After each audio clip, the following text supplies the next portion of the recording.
Well, thanks for visiting us at ktalnews.com. I'm meteorologist Josh Morses, and this is your weekend forecast update. We'll kind of take this day by day here. First things first, Saturday night, partly cloudy, warm, and muggy night for us. Partly cloudy for most locations, but there is a chance we can see just a few isolated showers and storms brush the very northern edge of the Arctic later tonight, as there's actually a pretty big severe weather outbreak expected here from Oklahoma up into Kansas and some portions of North Texas. So most of these storms are expected to stay just to the northwest of us, and you can see that outlined in the severe weather outlook. That high widespread and moderate risk for severe weather extends into the central portions of the country here, but we're thinking maybe a few storms could come close to maybe Red River and McCurtain counties, but here in the Arctic we're outlined in that marginal risk outlook in case we do see a few of those storms drift towards us. Wind and hail would likely be the main issues if any storms are able to get going, but it is looking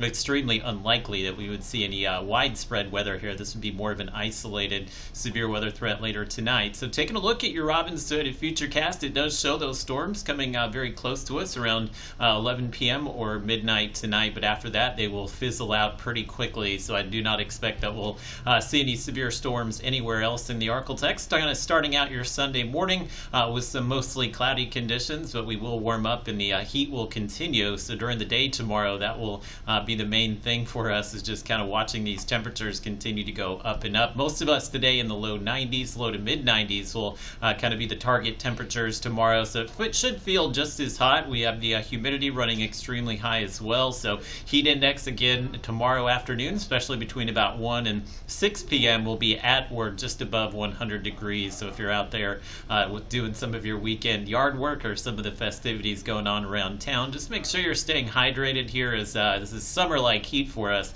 setting up pretty early in the year. Now, as far as Sunday, there is some uncertainty as to whether or not we'll see any severe weather. There is a front that's going to begin making its way in Sunday afternoon into Sunday night, so the timing of these storms is uncertain, but the main risk for severe weather late Sunday will be here in the northern Arctic.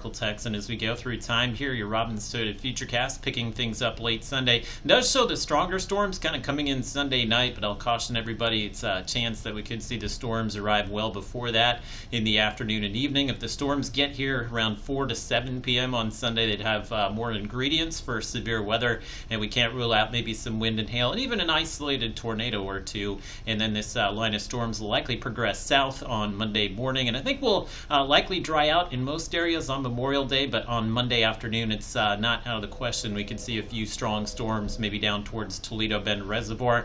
Things will likely quiet down for a few days, maybe late Monday into Tuesday. We have that front dropping our temperatures into the 80s next week, and we do have those scattered storms returning really each afternoon, Wednesday, Thursday, Friday, and Saturday. The rain doesn't look to be too heavy there, but it's too far out yet to kind of venture a guess at any severe weather. But given the warm temperatures and the high humidity, I think we'll at least have some isolated severe weather chances maybe late in the upcoming week, with highs again dropping back to near normal mid to upper 80s next week.